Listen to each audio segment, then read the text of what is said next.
Comédien, directeur de casting, agent et désormais producteur, Dominique Besnéard est avec nous, le grand amoureux du cinéma qu'il est. Bonjour. Dominique. Bonjour. Bonjour, Merci bienvenue. beaucoup. Bonjour. Bienvenue. Alors, il paraît que vous ne pouvez pas commencer la journée sans avoir un petit pain au lait. On en a, Michel. On peut avoir un petit pain au lait. Ah oui, vous je préfère le pain au lait parce que c'est moins bourratif et surtout, c'est plus... Vous, on parlait tout à l'heure de régime, ça fait moins grossir que les croissants et les pains au chocolat. Alors, vous mangez ça? Oui, mais je ne vais pas le manger maintenant. Mais pourquoi? Allez-y. Nous, on a le temps de présenter votre livre, en tout cas qui s'appelle Le Dictionnaire de ma vie, publié chez Kero Kalman-Levy. Et quelle vie, Dominique Besnéard! On pourrait en faire un film de votre vie. Est-ce que vous y avez déjà pensé ou pas? Pas exagéré non plus. Hein, non, non, non, mais c'est une vie, en tout cas, c'est quelque chose qui... ça a été plus fort que ce que j'imaginais. Ouais. C'est la passion qui m'a fait faire ce métier. J'ai toujours été passionné du monde du spectacle. J'ai commencé le théâtre au lycée.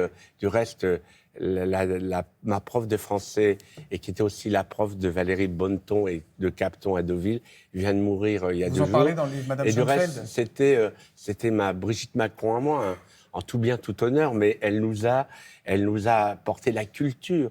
Et moi, je souhaite, c'est la rentrée des classes aujourd'hui, La voilà, que, Madame Schoenfeld. voilà. Ouais. Qu'il y ait un prof qui vous guide comme ça.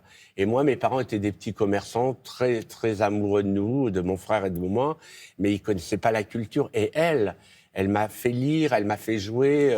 Voilà, donc c'est vrai qu'elle est partie et je lui dois tout, voilà. C'est un bel hommage, en tout cas. Ouais, voilà. Et à travers tous les enseignants du Et pays. ouais, en plus, c'est le jour. Hein. Ouais. Alors justement, vous parlez beaucoup des femmes dans votre livre. Oui, Il y a un chapitre qui s'appelle « Genre » d'ailleurs. On réalise à quel point vous êtes un homme à femme, finalement. J'ai grandi dans un monde où les figures féminines qui m'entouraient m'ont épaté au quotidien. Qu'est-ce qu'elles ont de mieux, les femmes, que les hommes, à vos yeux? Plus courageuse. Ça, c'est vrai, vous avez raison. Même comme... mais non, sauf notre amie. Mais c'est vrai qu'elles sont plus courageuses. En tout cas, les actrices sont plus courageuses. Parce que moi, j'ai quand même travaillé avec beaucoup d'actrices qui sont les choix. Elles avaient envie d'aventure, elles avaient des prises de risques. Quand on voit Nathalie Baye, Isabelle Huppert, c'est des femmes qui prennent des risques dans leur choix. La nouvelle génération, c'est pareil. Camille Cotin, qui fait Tony en famille et en même temps qui travaille à Hollywood. Ça veut dire Tony en famille, c'est un petit film, un grand film, hein, je l'adore. Et pour vous dire que les acteurs, ils attendent, ils essayent, ils font plus de la politique. Ouais. En fin de compte, est-ce que ça va m'apporter? Il y a plus de calculs chez les acteurs que chez les actrices. Donc c'est vrai que moi, et puis bon, les femmes, je les aime d'une autre façon, je les aime comme Brialy les aimait.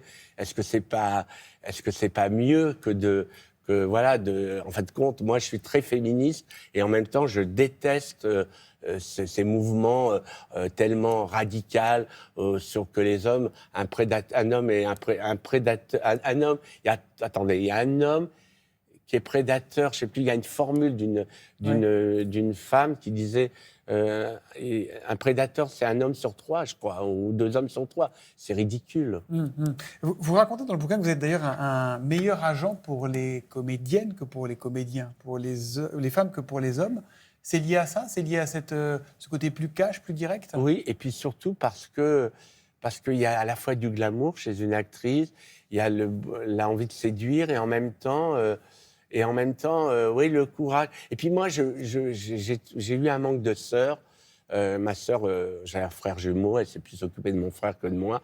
Est-ce que c'est ça ma psychanalyse? En fin de compte, j'ai retrouvé la sœur idéale à travers les actrices. Vous avez de nombreuses qualités, mais surtout, et ça aussi on l'apprend notamment dans ce livre, il paraît que vous passez l'aspirateur comme personne, Dominique Besnéard. Regardez cette vidéo, on s'est dit avec Marie que ça devait vous intéresser. Alors voilà, j'appuie. Et effectivement, ça marche très bien, vous aspirez tout, toute la poussière chez vous. Et même éventuellement, si vous le souhaitez, vous pouvez même aspirer des gens qui ne vous plaisent plus tellement, dont vous voulez vous débarrasser. Comme je suis en train de le faire à l'heure actuelle, vous voyez. J'aspire. Et voilà, elle a disparu. Avouez que c'est vraiment un aspirateur qui vaut son pesant d'or. Oui, je reconnais. Disons qu'il fait disparaître la Oui, femme non, à mais côté j'aime de bien lui, faire oui. le ménage. En même temps, je ne fais pas beaucoup de sport, à part du vélo d'appartement. Mais le fait de faire le ménage, ça me détend. Puis Ça vous j'oublie détend. tout.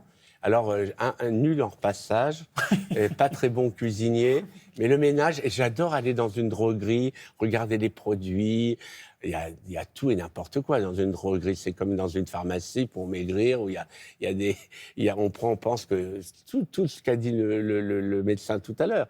Donc voilà, mais faire le ménage, j'ai quand même quelqu'un qui vous aimeriez aspirer là, Oui, comme voilà. ça, si vous pouviez comme aspirer Patrice Laffont. Faire disparaître, disparaître, comme ça. oui. Zemmour. Éric Zemmour, très bien. Autre passion, aller chez le dentiste. Oui. Ça, vous en parlez dans le bouquin. Ça peut paraître un peu bizarre. Pourquoi? Parce que quand on était petit, mon frère et moi, on allait chez le dentiste qui n'était pas à Houlgat, on devait aller à à Dives-sur-Mer ou à Deauville. Et en même temps, on allait au cinéma après. Ouais. Donc, comme voilà, si vous voulez, on savait qu'on allait peut-être souffrir, mais enfin, c'était pas grave. Et après, on allait au cinéma. Et donc, pour moi, le dentiste, c'est le cinéma. Donc il y a un lien entre la dentition et le cinéma. Dans votre dictionnaire, la dernière lettre de l'alphabet, c'est le Z, comme zozoter. Ouais. Vous écrivez que vous êtes l'homme qui zozote à l'oreille des stars. Ça a été dur à accepter. Vous avez essayé de le faire disparaître, ce zozotement, ou pas du tout? Oui, j'ai essayé, mais j'en ai vraiment jamais souffert. Hein. Même à l'école. À l'école, les gamins sont terribles entre eux. Moi, j'étais à Houlgat. Il y avait un petit Parisien qui est arrivé. Ses parents étaient divorcés. Je parle dans fin des années 60. Et tout le monde était terrible avec lui parce qu'il était parisien. Eh bien, moi, j'ai jamais souffert de zozoter.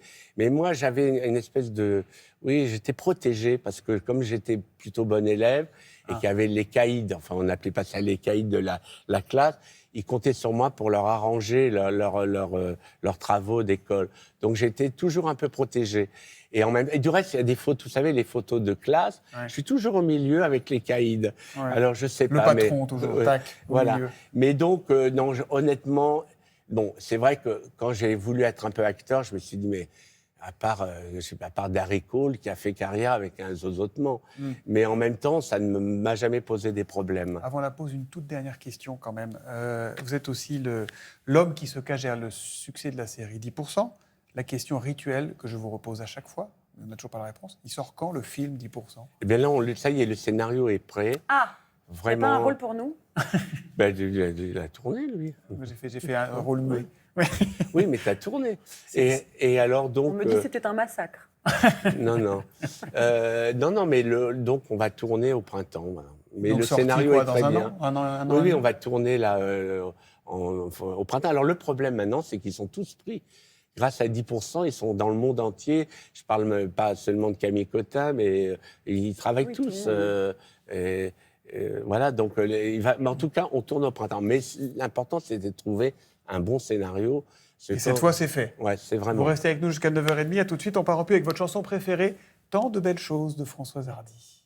L'amour est plus fort que le